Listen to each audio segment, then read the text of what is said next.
Okay, sorry about that, guys. But what they were talking about just now was, That's what I really need here. you know, it's going to give you the different things. So what do you want? A comma, dash, delete a word, and you know, right here, it's going to be one of two things. Either it's going to be a dash, or you wrote it one too many times, because it doesn't make sense. I don't know if it is nice, and so they changed their train of thought. So it's, I don't know if it is nice, makes sense. So it's either going to be dashes, or you need to delete. I don't know if it is nice, which would make sense too. So it all depends on how they said it. Okay? Got that? And the different punctuation things are right here. And if I press 3, that would delete the extra it. At the end of a paragraph, Automagic Choices include some punctuation changes. Of course, you could change the ending punctuation to a period, question mark, or dash from any point in the sentence. But this is one more example of how Automagic is trying to teach new users, and perhaps even experienced users, the shortcuts. And you see the differences that it tells you right here? Question mark at the end. So you can be right here, press number 4, and it's going to put a question mark right there. Okay? Or you can be anywhere in the sentence. Now be careful, because there's two sentences right here. There's two sentences right here. Got it? One here, one here. So if you want it here, don't be in this sentence and press Q in hyperkeys, because Q is going to put a question mark. Y'all know that? Y'all know that already. Yeah. You should. All right? So if you do, it's going to put a question mark right here. No big deal. You realize, oh man, there's two sentences. Now you just push P for period. Now it's going to put a period. You come to this next word on it, push Q, and it puts a question mark. Okay? Or you can come to the Automagic and figure out which one you need. Okay? That make it possible to do these edits with a minimum of steps.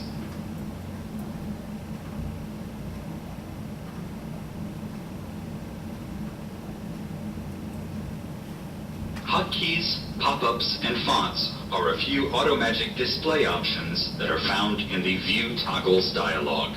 Let's see. At the right edge of the info bar, Automagic can show the speed keys or hyperkeys that are available as keyboard shortcuts. This can help new users to learn the keyboard shortcuts for editing efficiency, but more experienced users may want to hide them. This can be done by going to the View Toggles dialog and unchecking the box that appears next to Hotkeys. Your Automagic choices can also be displayed.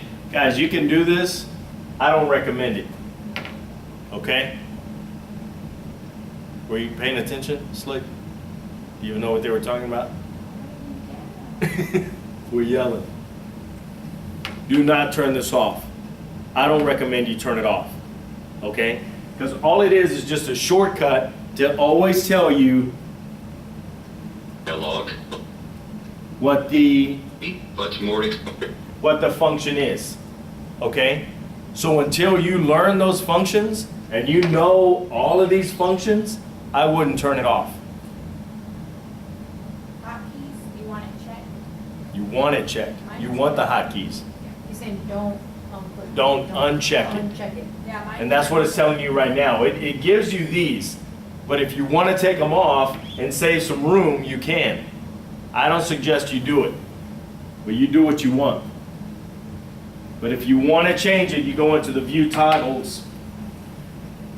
experienced users may want to hide them. This can be done by going to the View Toggles dialog and unchecking the box that appears next to Hotkeys. Your Automagic choices can also be displayed in a small pop-up window that can appear after a short delay. The delay is expressed in milliseconds, and the default setting is half a second. So as I move my cursor, the choices offered by Automagic are brought closer to where I'm looking. In fact, you see what it's doing on the pop-ups?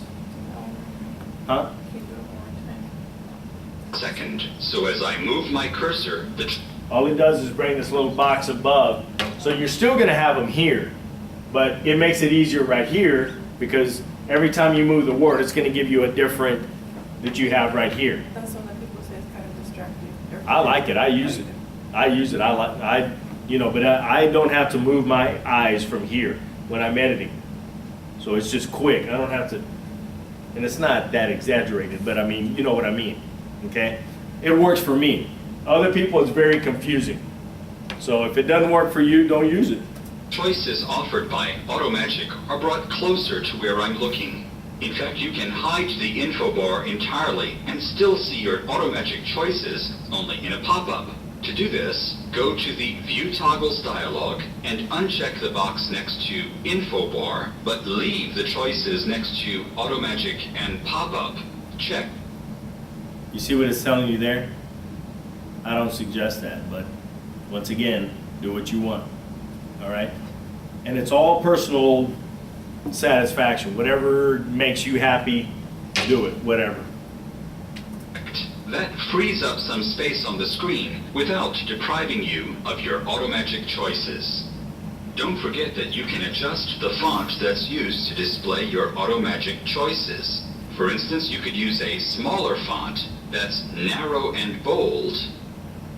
The AutoMagic choices would still be very readable, but now the info bar would not need to be as wide.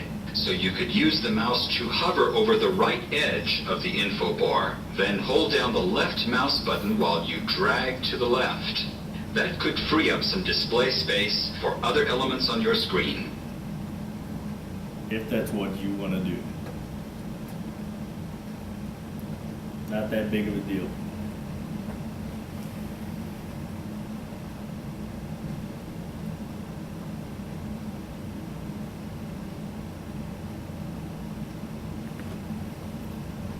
Okay, guys. Any questions about that? Auto punctuation. Easy. It's stuff we've already covered. It's easy.